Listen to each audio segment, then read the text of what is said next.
ಇನ್ನು ಗಟ್ಟಿಮಳ ಸೀರಿಯಲ್ನಲ್ಲಿ ಅದ್ಭುತವಾಗಿ ಅಭಿನಯ ಮಾಡಿ ಸಾಕಷ್ಟು ಹೆಸರು ಮಾಡಿದಂಥ ಅತಿ ದೊಡ್ಡ ನಟಿ ಅಂತಲೇ ಹೇಳ್ಬೋದು. ಅವರು ಇದೀಗ ನಿಧನರಾಗಿದ್ದಾರೆ ಎಂಬ ಮಾಹಿತಿ ಬರ್ತಿರುವಂಥದ್ದು. ಸದ್ಯಕ್ಕೆ ಏನಾಗಿದೆ ಇದರ ಬಗ್ಗೆ ಮಾಹಿತಿ ಕೊಡ್ತೀನಿ. ಅದಕ್ಕೂ ನಮ್ಮ ಚಾನಲ್ಸ್ ಕೂಡ ಸಬ್ಸ್ಕ್ರೈಬ್ ಮಾಡ್ಕೊಳ್ಳಿ ಸ್ನೇಹಿತರೆ. ಇನ್ನು ಗಟ್ಟಿಮಳ ಸೀರಿಯಲ್ನಲ್ಲಿ ತಮ್ಮದೇ ಆದಂಥ ರೀತಿಯಲ್ಲಿ ಛಾಪನ್ನು ಮೂಡಿಸಿ ಅತಿ ದೊಡ್ಡ ಮಟ್ಟಿಗೆ ಹೆಸರು ಮಾಡಿದಂಥ ನಟಿ ಕಮಲ್ ಶ್ರೀ ಅವರು ಇದೀಗ ವಿಧಿವಶರಾಗಿರುವಂಥದ್ದು. ಮುಂಜಾನೆ 4:30 ಸುಮಾರಿನಲ್ಲಿ ಸದ್ಯ ಕೊನೆ ತಿಳಿದಿದ್ದಾರೆ. ತೀವ್ರ ಹೃದಯಾಘಾತವಾಗಿ ಸದ್ಯ 92 ವರ್ಷ ವಯಸ್ಸಾಗಿದ್ದು ವಯಸ್ಸಾದ ಕಾರಣದಿಂದ ಕೂಡ ಬಳಲ್ತಿದ್ರು. ಗಟ್ಟಿಮಳ ಸೀರಿಯಲ್ನಲ್ಲಿ ಸುಮಾರು 1,500ಕ್ಕೂ ಅಧಿಕ ಎಪಿಸೋಡ್ಗಳಲ್ಲಿ ಇವರು ಕಾಣಿಸ್ಕೊಂಡಿದ್ರು. ಅದನ್ನು ನೀವು ನೋಡಿರ್ತೀರ ಸಹ. ಇನ್ನು ವೇದಾಂತ ಅಜ್ಜಿಯ ಪಾತ್ರದಲ್ಲಿ, ಸುವಾಸನೆ ತಾಯಿಯ ಪಾತ್ರದಲ್ಲಿ ಕಾಣಿಸ್ಕೊಂಡಿದ್ರು. ಇನ್ನು ಅಮೂಲ್ಯಗಂತೂ ಅಚ್ಚುಮೆಚ್ಚಾಗಿದ್ದರು ಅಂತ ಕೂಡ ಹೇಳ್ಬೋದು. ಸದ್ಯ ಇನ್ನು ವಿಚಾರ ತಿಳಿದಂಥ ಗಟ್ಟಿಮಳ ತಂಡದವರೆಲ್ಲರೂ ಕೂಡ ಕಂಬನಿ ಮಿಡಿದಿದ್ದಾರೆ. ಸದ್ಯ ಗಟ್ಟಿಮಳ ಸೀರಿಯಲ್ನಲ್ಲಿ ಅಭಿನಯ ಮಾಡ್ತಿದ್ದ ಪ್ರತಿಯೊಬ್ಬರು ಬೇರೆ ಬೇರೆ ಸೀರಿಯಲ್ಗಳಲ್ಲಿ ತೊಡಗಿಸಿಕೊಂಡಿದ್ದಾರೆ.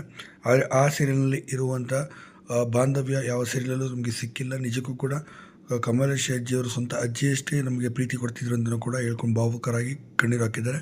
ಸದ್ಯ ಇಂದು ಸಂಜೆ ತನಕ ಅಂತಿಮ ದರ್ಶನಕ್ಕೆ ಕೂಡ ವ್ಯವಸ್ಥೆ ಕೂಡ ಮಾಡಿದ್ದಾರೆ. ಆಗ ನೀವು ಕೂಡ ಈ ನಟಿಯನ್ನು ನೋಡಿದರೆ ಖಂಡಿತ